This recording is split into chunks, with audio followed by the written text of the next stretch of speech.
पहले भी कथा में काज फिर कह रहा है, बच्चा छोटा सा है, गोदी में है।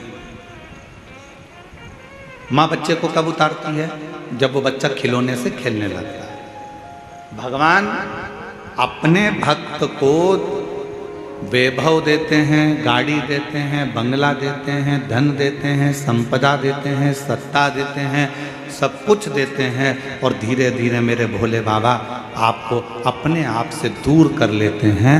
उस समय पर आपको चतुरता चाहिए।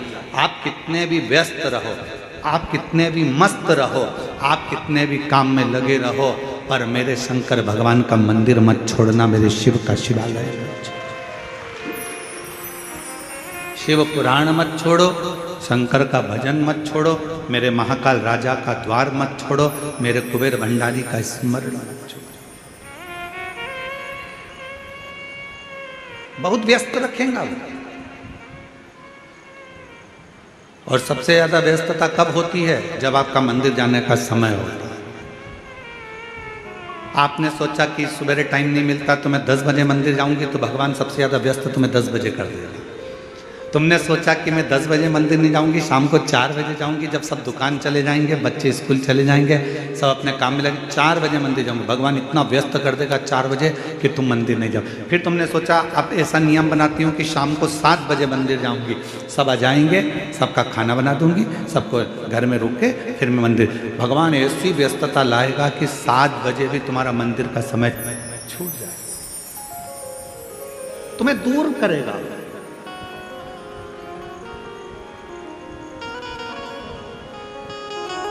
अब उस समय पर आपकी समझदारी चाहिए कि भगवान है मेरे शंभु, है मेरे त्रिकालदर्शी, है मेरे कैलाशी अविनाशी, है मेरे महाकाल राजा, है मेरे काशी विश्वनाथ। ऐसी कौन सी गलती हो रही है जो तुम मुझसे दूर कर रहे हो? भगवान कहेंगे ये गलती नहीं है, मेरे शंकर भगवान कहेंगे इसको गलती नहीं कहते।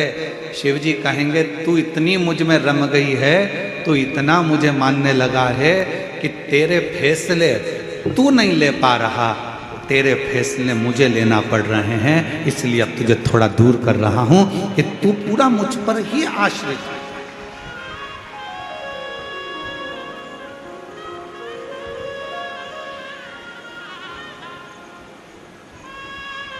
तारकासुर था असुर,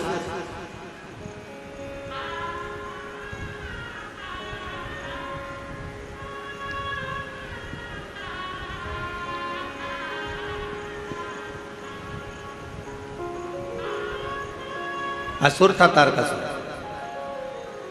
पर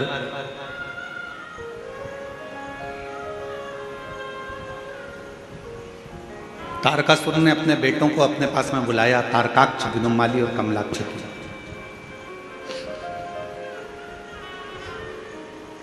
तीनों को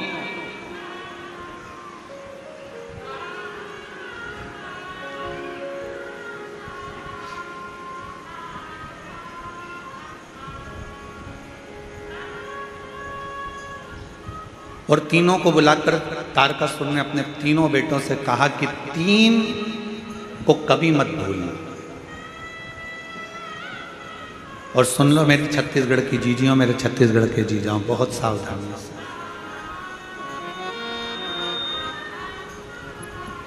तारकासुर ने अपने तीनों बेटों को बुलाकर कहा कि 3 को कभी मत भूलना। पहले नंबर पर मुसीबत में डालने वाले को कभी मत भूलो, ये बार बार मुझे मुसीबत में डाल देता है। दूसरा, मुसीबत से निकालने वाले को कभी मत भूलो, जो तुम्हें दुख से, तकलीफ से, मुसीबत से निकाल देता है। और तीसरे नंबर का, मुसीबत में साथ देने वाले को कभी मत भूलो, जो तुम्हारे साथ में चल रहा है।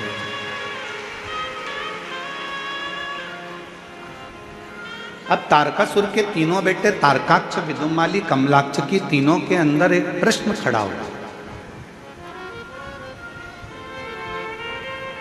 क्या कभी असुरों की चित्तवृत्ति में भी कोई अच्छा प्रश्न आता है? कहा अगर कुछ माता पिता के संस्कार अगर प्रबल हैं तो अच्छे प्रश्न क्यों नहीं आते? तारकासुर के तीनों बेटों के अंदर एक प्रश्न जागृत हुआ।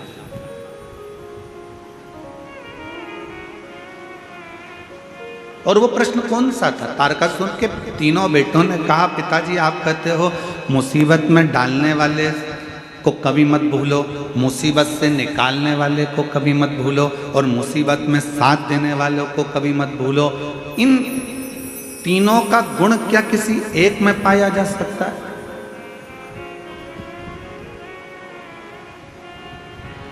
क्यों नहीं? तारकासुर ने कहा, एक देव ऋषि नारद ऐसे हैं जो संपूर्ण जगत के कल्याण के लिए कहीं ऐसा क्रम उत्पन्न कर देते हैं कि व्यक्ति को लगता है कि मैं मुसीबत में, और वही देव ऋषि नारद आकर उसको मुसीबत से निकाल भी देते हैं, और वही देव ऋषि नारद उसको मुसीबत में साथ भी देते रहते हैं, उसको मंजिल तक पहुंचाने का काम। कोई प्रसंग कहा,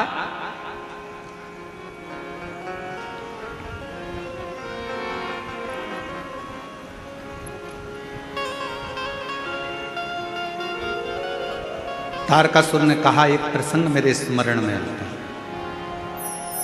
वो कौन सा प्रसंग है?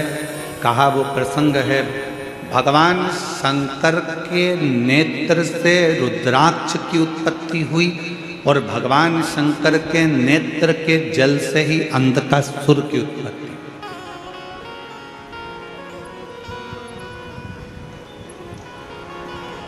जो तपस्या कर कर नेत्र बंद कर कर रखे थे, तपस्या कर कर नेत्र बंद कर कर जो अश्रु गिरा था, उससे रुद्राक्ष का जन्म हुआ। रुद्राक्ष का जन्म। और इतने में माता पार्वती जी ने आकर आंखों को बंद कर लिया, और भगवान शंकर के नेत्र से जो जल गिरा उससे अंधकासुर हुआ।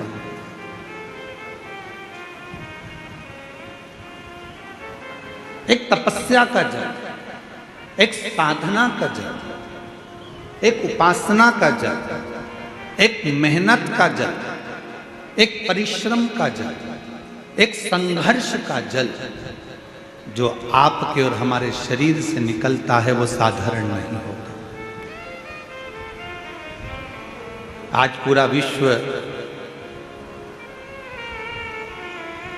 21 जून को योग दिवस मना रहा है, पूरा विश्व मना रहा है।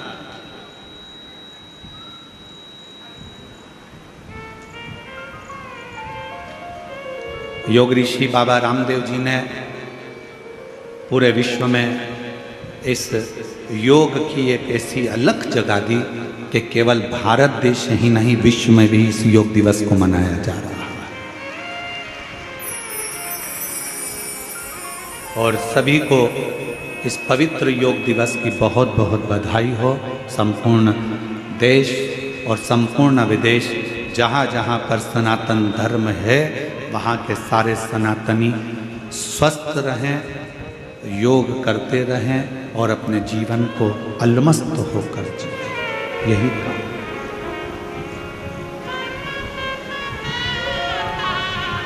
क्या ये तीनों क्रम तारकासुर से तारकाक्ष ने पूछा, विदुमाली ने पूछा, कमलाक्षकी ने पूछा, क्या ये तीनों क्रम एक व्यक्ति में है? नारद जी में। ठीक है, क्या कोई चरित्र है जिसको हम सुन सके? क्यों नहीं? एक पवित्र चरित्र तारकासुर ने सुनाया। सुनो तारकाक्ष, विदुमाली, कमलाक्षकी, शंकर भगवान के नेत्र बंद करने से, उनके नेत्र से जो अश्रु निकला, उससे एक बच्चे ने जन्म ले लिया जिसका नाम था अंधकासुर। पार्वती जी ने उसको गोदी में ले लिया।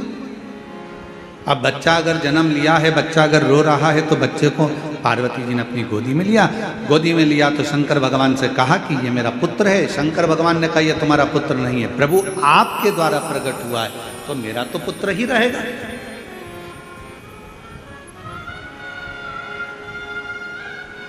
यदि आपके द्वारा अगर प्रकट हुआ है तो ये तो मेरा पुत्र है। भगवान शंकर ने मना करा, इसको समुद्र में फेंक दो। पार्वती जी ने अंधकासुर को समुद्र में डाल दिया। हिरण्याक्ष ने उसको पाल पोस कर बड़ा करा, और हिरण्याक्ष ने पाल पोस कर बड़ा करा। उसको जब बड़ा करा, समय आया, वराह अवतार के रूप में भगवान श्री हरि ने, नारायण ने उस हिरण्याक्ष का वध कर दिया। अब जरा ध्यान देना कि नारद जी ने वो क्रम कैसे करे। नारद जी पहुंचे अंधकासुर के पास और अंधकासुर से कहा कि तुमने जिंदगी में कभी तप करा? जीवन में तुमने कभी साधना करी है, कभी आराधना करी है, कभी तप करा? नहीं। अंधकासुर को भगवान देव ऋषि नारद ने तप में लगा दिया और ब्रह्मा जी से वर मांगा कि मैं कहीं ना मरूं, ऐसा वर मुझे दे दीजिए। तब कहा ऐसा हो नहीं सकता, मरना तो पड़ेगा। तब देव ऋषि नारद से फिर पूछा अंधकासुर ने कि ब्रह्मा जी मुझे अमर होने का वर नहीं दे रहे, तो मैं वर कौन सा लूं? तो कह दिया एक वर मांग लो कि तुम्हारा तो कोई ना माँ है ना तुम्हारा कोई पिता है। हिरण्याक्ष ने तो तुम्हें पाला पोसा था, इसलिए तुम वर मांग लो। जिस दिन मैं अपनी माँ को गलत दृष्टि से देखूंगा, बस उसी दिन मेरे प्राण छूटे। नारद जी के कहने पर अंधकासुर ने वर मांग लिया ब्रह्मा जी से। ब्रह्मा जी ने तथास्तु भी कहा।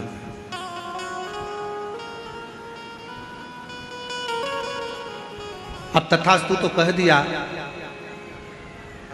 समझ लेना था अंधकासुर को कि अगर ब्रह्मा जी ने तथास्तु कहा है तो इसका मतलब है कि मेरी माता कहीं ना कहीं तो होगी, ये निश्चित है। मेरी मौत अगर लिखी है तो मेरी माता कहीं ना कहीं तो होगी।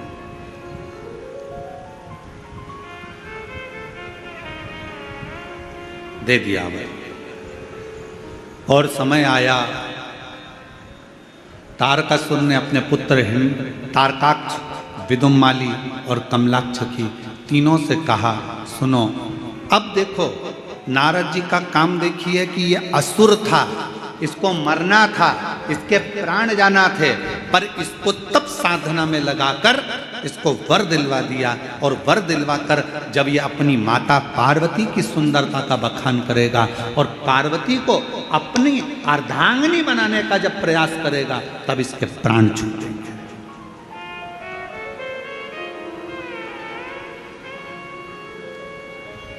और समझाया देवऋषि नारद ने। ऐसा नहीं कि देवऋषि नारद समझाते नहीं है, नारद जी का काम है समझाना, ज्ञान देना। एक विद्वान संत, साधु, सन्यासी, तपस्वी, साधक, उपासक की एक क्रमता होती है कि वो समझाने का प्रयास करते, पर तुम्हारी बुद्धि में बैठे तब तुम्हें समझ में आए। महाराज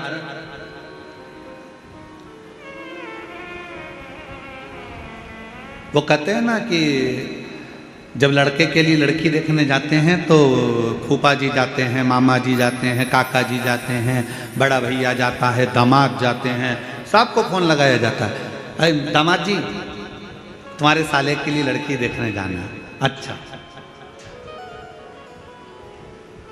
अरे मामा जी तुम्हारे भांजे के लिए लड़की देखने जाना, फूफा जी तुम्हारे भतीजे के लिए लड़की देखने जाना। चलो अब सबको ले जाकर लड़की वालों के यहाँ बिठा दिया और लड़की वालों के यहाँ पर लड़की चाय की ट्रे लेकर आई। तो जितने भी देखने गए थे ये सब आपस में मन में विचार करने लगे कि हम हमारे साले के लिए लड़की देखने के लिए आए हैं, हम हमारी भांजे के लिए लड़की देखने आए हैं, हम हमारे भतीजे के लिए लड़की देखने आए हैं। सब के सब जितने लड़की देखने गए थे सब ने विचार करा, अपना ही निर्णय गड़बड़ हो गया था, तो फिर भांजे का निर्णय कैसे ले पाएंगे।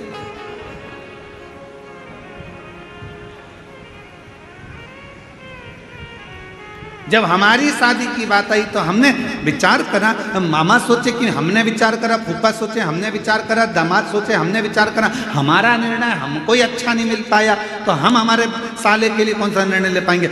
ये विचारणीय हो जाता है।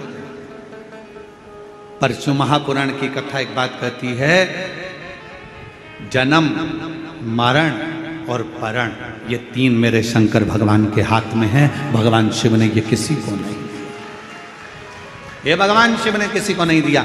जन्म कब होना है, कहाँ होना है, कैसे होना है, कितनी बजे होना है, ये निश्चित स्वयं देवाधिदेव महादेव करते हैं। मरण मृत्यु कहाँ होना है, किस जगह पर होना है, भले तुम कहीं पर भी रहते हो, पर तुम्हारी मौत जहाँ लिखी होगी, जब लिखी होगी, जिस जगह पर लिखी होगी, जिस घड़ी में लिखी होगी, उस घड़ी में, उस पल, उस समय में मृत्यु तुमको लेकर चली जाएगी। और अगर तुम्हारी मौत नहीं लिखी है तो चाहे दुनिया के लोग मृत्यु के घाट उतर रहे हों, बाबा भोलेनाथ उस व्यक्ति को कैसे भी काल के पंजे से निकाल कर बाहर ले आएंगे। कोई बच जाएगा और मालूम पड़े बाकी के मर जाए। और ये हुआ। अभी अहमदाबाद में एक घटना घटी। बोलो टीवी पर देखी थी कि नहीं देखी थी? अरे जम के तो बोलो, देखी थी। अहमदाबाद में घटना घटी। कितना अच्छे अच्छे सब अपने अपने भावों से जा रहे थे। सबके हृदय में भगवान समाहित था, सबके हृदय में शिव था। फ्लाइट में बैठ भी गए, फ्लाइट उड़ भी गई। उस कैंपस में मेडिकल कॉलेज के जो बच्चे थे वो भोजन कर रहे थे। उनको क्या मालूम था कि हमारी मौत यहाँ लिखी है, हमारी मृत्यु यहाँ लिखी है। वो फ्लाइट में उड़ने वालों को क्या पता था कि हमारी मृत्यु यहाँ लिखी है? किसको मालूम?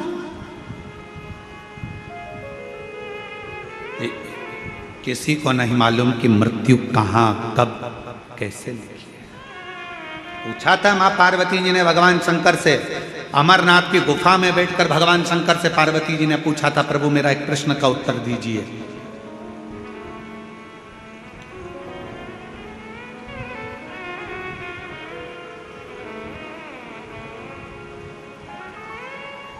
मृत्यु की तिथि, मृत्यु का समय, मृत्यु का पल, मृत्यु की घड़ी कब लिखी जाती है?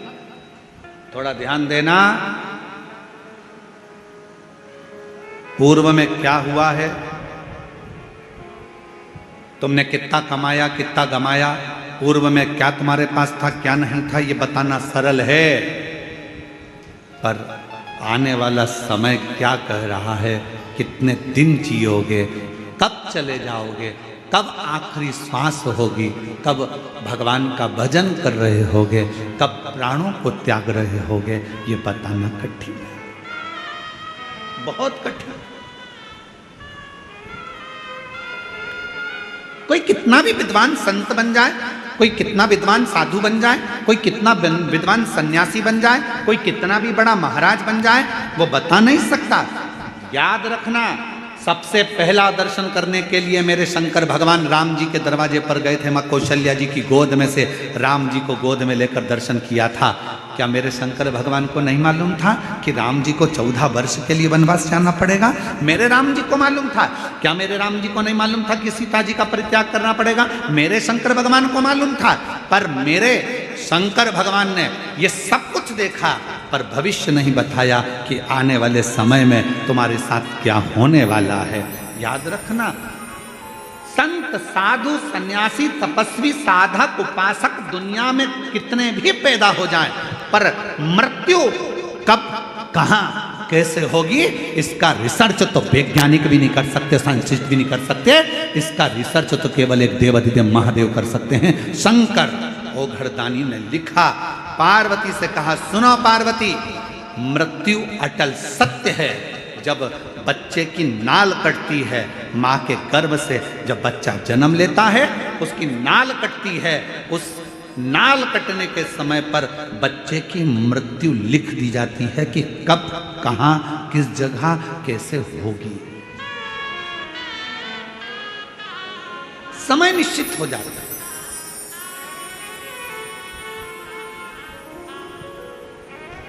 स्वामी विवेकानंद जी का प्रसंग याद कर लीजिए। स्वामी विवेकानंद जी ने रामकृष्ण परमहंस जी से पूछा था कि व्यक्ति को भगवान का नाम कब लेना चाहिए। रामकृष्ण परमहंस जी ने कहा था, मरने के 1 मिनट पहले।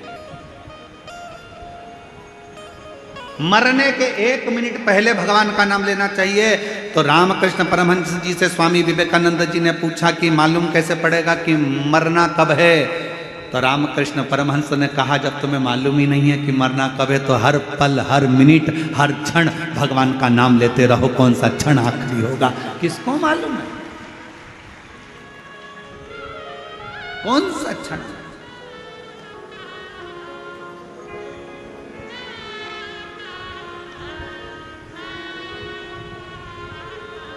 और महाराज, अंत समय प्रभु आना पड़ेगा, वचन दिया तो निभाना पड़ेगा।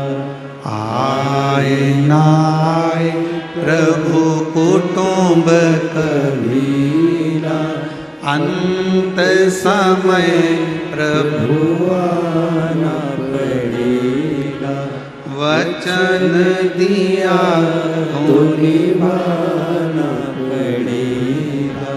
अंत समय प्रभु आना पड़ेगा। कौन आएगा किसको मालूम? कब कौन सा पल, कौन सी घड़ी, कौन सा क्षण, कब किसका आखिरी है? इसलिए शिव पुराण कहती है। कई माताएं सोचती है हम परसों के दिन कथा में जाएंगे। अब चौथे दिन संडे पड़ेगा ना, जब हम कथा में जाएंगे, और उससे पहले निपट गई तो इसको मालूम।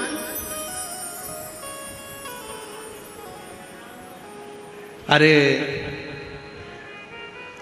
अभी सावन में अपने यहाँ कथा होगी ना, जब हम सुन लेंगे। हमने सोचा है सावन के महीने में हमारे पास में कथा होगी, तब हम सुनेंगे। और सावन से पहले निपट गई तो क्या बात?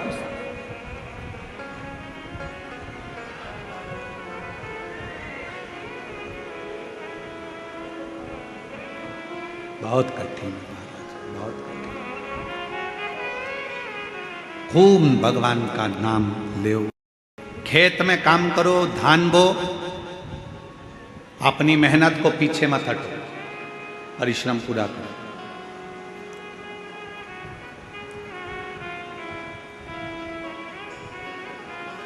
अभी छत्तीसगढ़ में एक चीज हमको देखने को मिल रही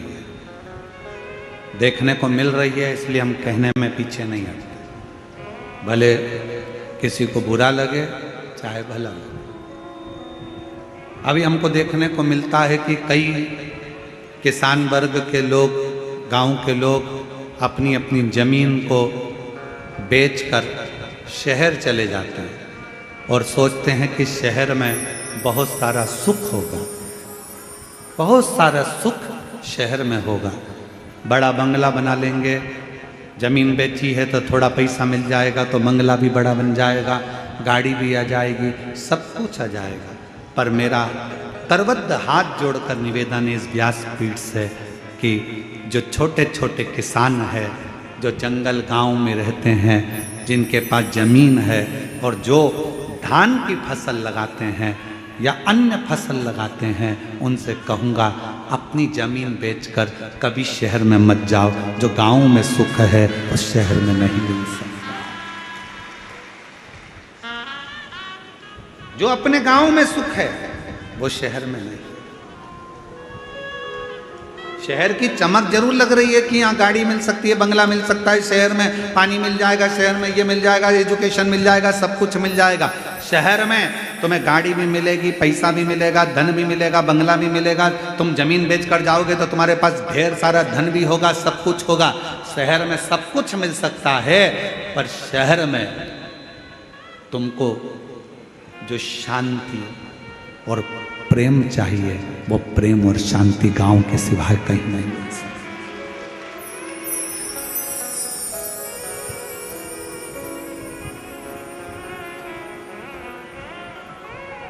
कितना अंतर है शहर और गांव में।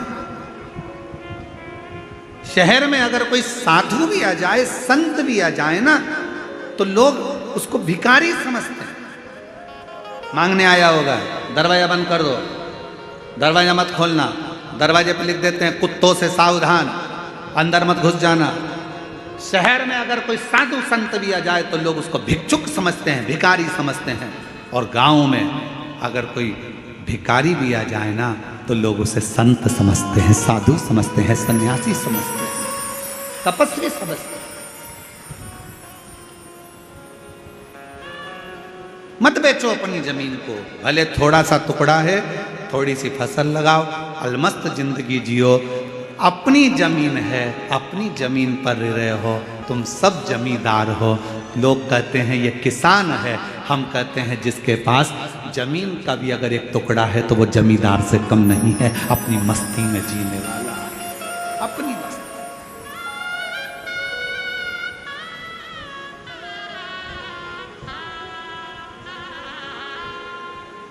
थोड़ा अलमस्त अपने जीवन को जितना प्रसन्नता में जीने का एक लक्ष्य बना सकते हो वो छोटे से गांव में ही बना सकते।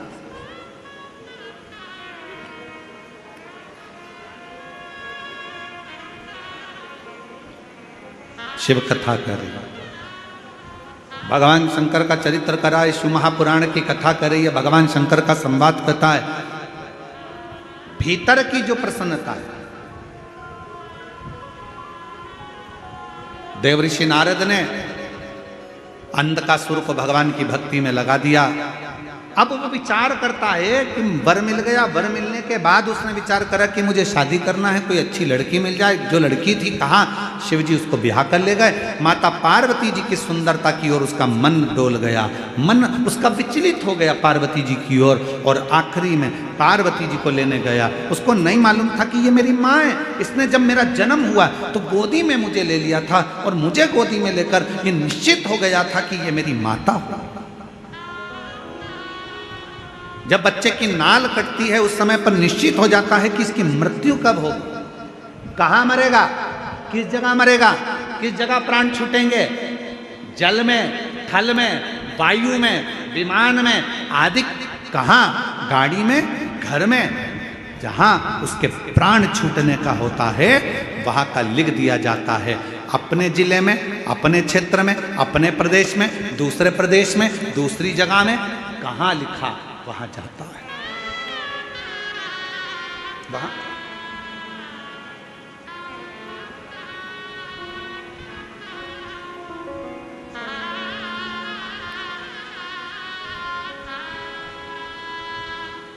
इसलिए शिव पुराण कहती है जितना समय मिले, ये मत सोचना अगली कथा जब छत्तीसगढ़ में होगी ना तब मैं कथा सुनने के लिए जाऊंगी। नहीं नहीं नहीं, काल करे सो आज करे सो पल में प्रलय हो जाएगा, शिव पुराण सुनेगा। आज मिला है, चल पहुंचो। बहुत सारे प्रश्न हैं दुनिया की दृष्टि में, बहुत प्रश्न। एक बहन ने एक प्रश्न लिखा कि गुरुजी हम हमारे नर्मदा जी का दर्शन करने के लिए हम जबलपुर के पास बेड़ा घाट गए, वहाँ से हम शंकर जी का छोटा सा शिवलिंग लेकर आ गए, हम उसकी प्राण प्रतिष्ठा करे बिगर हम उसका पूजन कर रहे हैं, हमारे पास में प्रतिष्ठा का पैसा नहीं है, हम उसकी आराधना कर रहे हैं, क्या हमें पुण्य मिलेगा? क्यों नहीं मिलेगा? लिंग पुराण में, शिव महापुराण में, नर्मदा पुराण में, स्कंद पुराण में, सब में तो वर्णन किया कि माँ नर्मदा जी के जल से अगर कोई कंकर भी निकलता है तो वो शंकर है। उस शंकर की प्रतिष्ठा की जरूरत नहीं होती, वो अपने आप में प्रतिष्ठित होता है। आप उसकी आराधना करिए, कौन मना कर रहा है? आप उसके जल चढ़ाओ, पूजन करो, आराधना करो।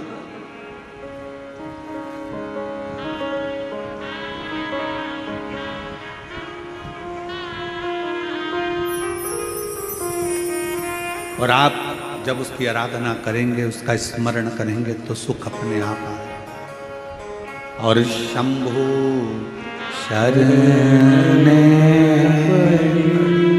मांगू घड़ी रे, दुख काटो दया कर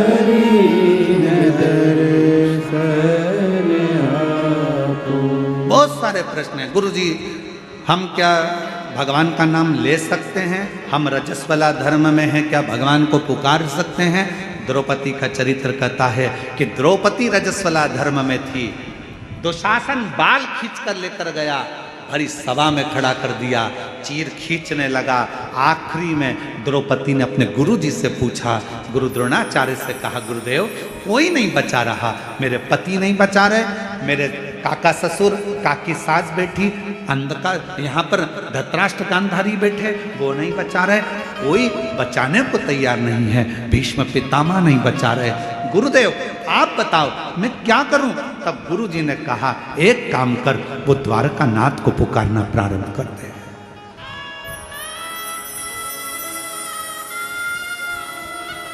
भगवान को पुकार। द्रौपदी कहती है मैं रजस्वला धर्म में हूं, रजो धर्म है मेरा, मैं भगवान को पुकारूं। हाँ आएगा। रजो धर्म के समय पर भी द्रौपदी ने अपना मंत्र का स्मरण करा। शिव महापुराण की कथा कहती है, भगवान का नाम, तुम शुद्ध हो अशुद्ध हो, तुम स्नान करे हो ना करे हो, तुम कहाँ बैठे हो उससे भी मतलब नहीं। शिव पुराण की कथा कहती है भगवान का नाम कहीं पर भी पुकार सकते हो। कई लोग कहते हैं हॉस्पिटल में हम रुद्राक्ष पहनकर जा सकते, क्यों नहीं? हम ऐसी वैसी जगह पर रुद्राक्ष धारण कर क्यों नहीं? सर्वस्वता शिव का सर्वस्व। क्या तुलसी की माला में गलत क्रम नहीं आएगा? रुद्राक्ष में गलत क्रम नहीं आएगा? अरे शिव महापुराण की कथा कहती है कि तुलसी जिस पात्र में डल जाती है उसको भी प्रसाद कर देती है, रुद्राक्ष जिसके गले में डल जाता है उसको भी शिवमय बना देता है। इसमें क्या सोचना? क्या हम मंत्र जाप करें? करो नाम जाप, भगवान का नाम लेते जाओ, तुम कैसे भी हो प्रभु का नाम लो, प्रभु का नाम। श्री शिवाय नमस्तुभ्यं, श्री शिवाय नमस्तुभ्यं। सब बोलो, सब जितने भी बैठे हैं, लाखों की संख्या में आप लोग आए, कोई पंडालों में जगह नहीं है, रोडों पर आप लोग बैठे हो, दिल से बोलिए, भाव से बोलिए, श्री शिवाय नमस्तुभ्यं, श्री शिवाय नमस्तुभ्यं, श्री शिवाय नमस्तुभ्यं, श्री शिवाय नमस्तुभ्यं। आप भगवान का नाम कहीं पर कभी भी कैसे भी किसी भी घड़ी किसी भी पल किसी भी क्षण पुकार सकते। रात्रि को नींद ना आए, बैठ जाओ, 2 मिनट भगवान का नाम पुकारो। कोई काम अड़चन आ गई है, परिश्रम करो, मेहनत करो, कुछ देर भगवान के नाम का स्मरण करो, भगवान आए आए। जब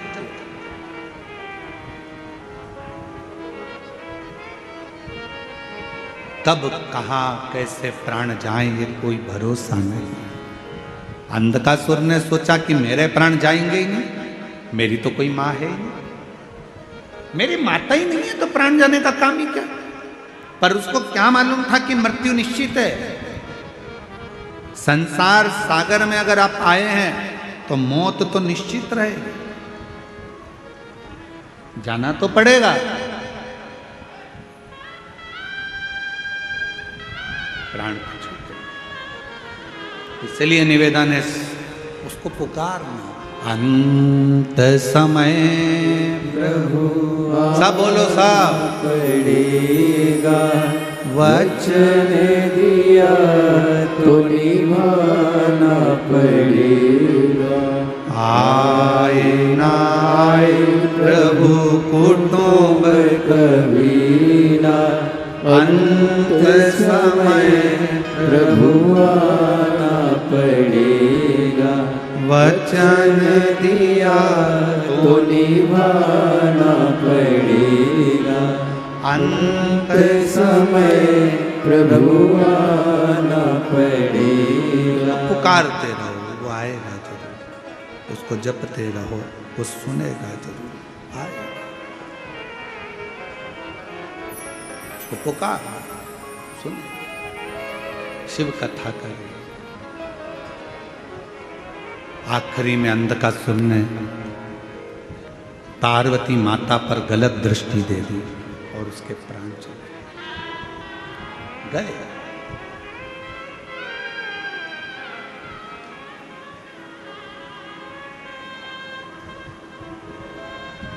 कई लोग ऐसे भी हैं, यहीं बैठे हैं, कई मेरी जीजियां ऐसी बैठी हैं, कई बेटियां ऐसी बैठी हैं, कई जीजा ऐसे बैठे हैं। उनके मन में हमेशा एक बात आ जाती है, ए गुरुजी, हमने भगवान को ऐसे ऐसे कर लिया, गलती हो गई। अब जैसे कल कथा सुनी तो कहा कि गुरुजी आपने बताया कि जिस दिन व्रत होता है उस दिन बेलपत्र नहीं तोड़ना चाहिए, और हमने पुराने समय में हमने पशुपति व्रत करे, हमने तो उसी दिन बेलपत्र तोड़ लिया, तो हमने गलती कर दी। आपको मालूम नहीं था, आपके स्मरण में नहीं था, आपको याद नहीं था। और जब तक मालूम नहीं रहता, स्मरण में नहीं रहता, याद नहीं रहता, तो सोच लेना चाहिए कि हमारा शंकर हमें माफ करता चले जा रहा है, हमारा शिव हमें माफ, हमारा शंकर माफ कर रहा है, ये निश्चित है। हमें स्मरण में नहीं था। अब बार बार पीछे का सोचो, बार बार पीछे का स्मरण करो तो आगे बढ़ पाओगे क्या? अरे बोलो तो जम के, बढ़ पाओगे? नहीं। अरे ऐसा हो गया, अरे वैसा हो गया, अरे ये हो गया, अरे वो हो गया, बार बार पीछे का याद कर। हिरण और शेर में क्या अंतर है? हिरण 90 किलोमीटर पर घंटे की स्पीड से भागता है। कौन? अरे बोलो तो, हिरण। हिरण 90 किलोमीटर पर घंटे की स्पीड से भागता है और शेर 60 किलोमीटर पर घंटे की स्पीड से भागता है। दोनों में तेज कौन दौड़ता है? अरे बोलो, जम के बोलो, हिरण। वो 90 किलोमीटर पर घंटे की स्पीड से हिरण भागता है और शेर 60 किलोमीटर पर घंटे की स्पीड से भागता है।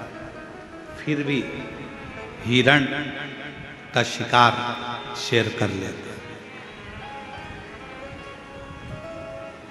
हिरण का शिकार शेर कर लेता है।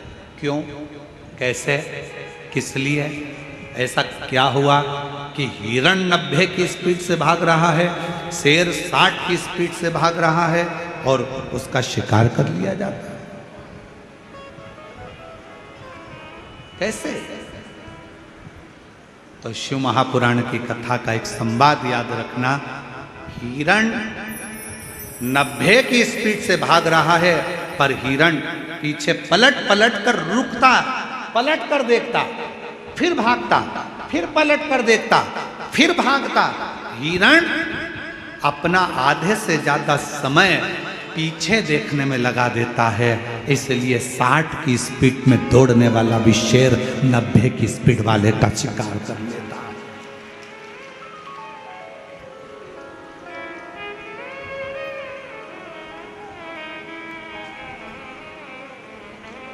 पलट रहा है, पीछे देख रहा है, पीछे, फिर पीछे देखा, फिर पीछे देखा, फिर पीछे देखा, फिर पीछे देखा, तो शेर ने उसका शिकार कर लिया। 90 की स्पीड में भाग रहा था हिरण, पर 60 वाले ने 90 वाले का शिकार कर लिया। पीछे पलटने के चलते।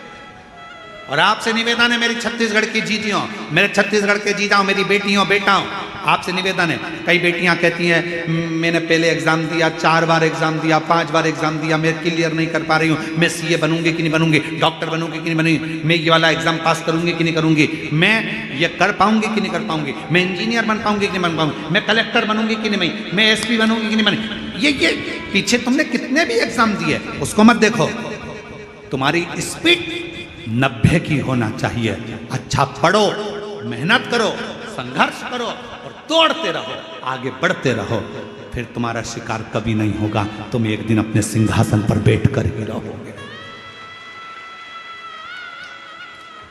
एक पत्र है, अच्छा है, देखिए। शंभू शंभू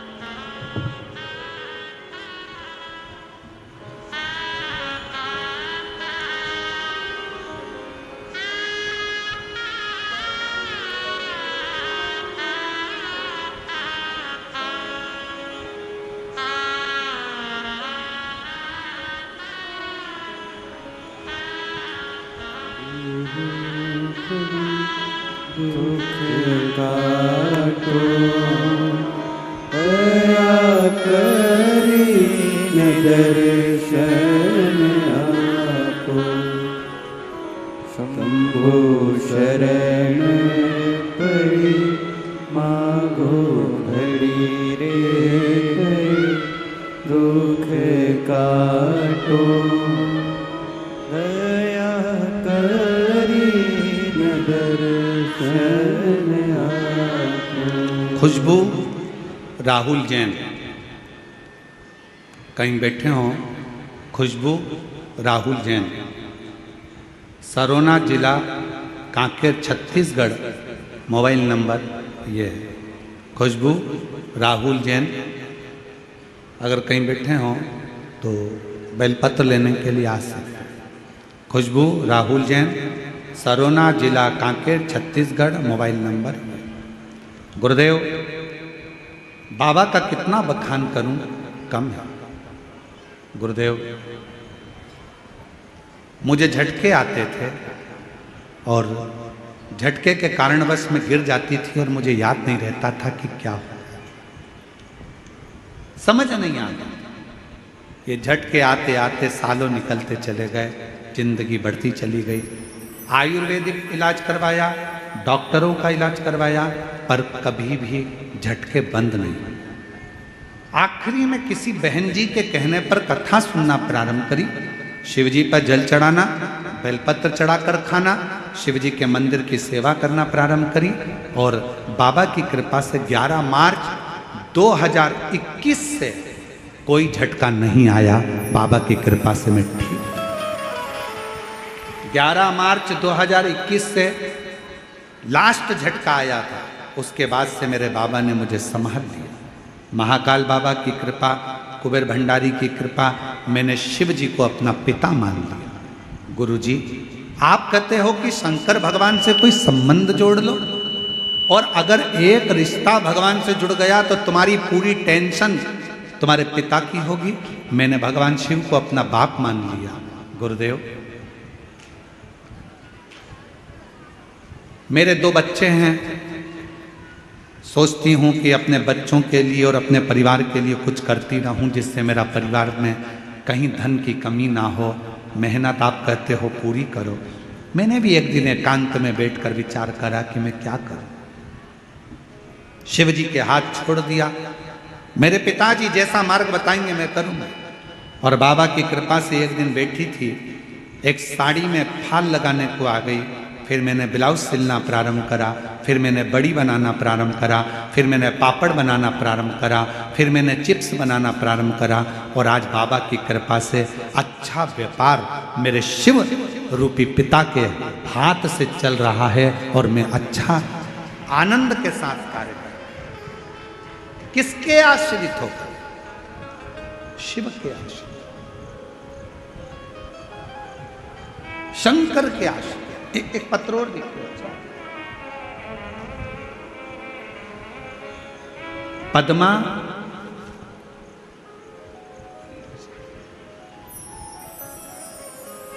जरा पढ़ के बताओ क्या लिखा है। पद्मा सहारा कि साहला? पद्मा सहाला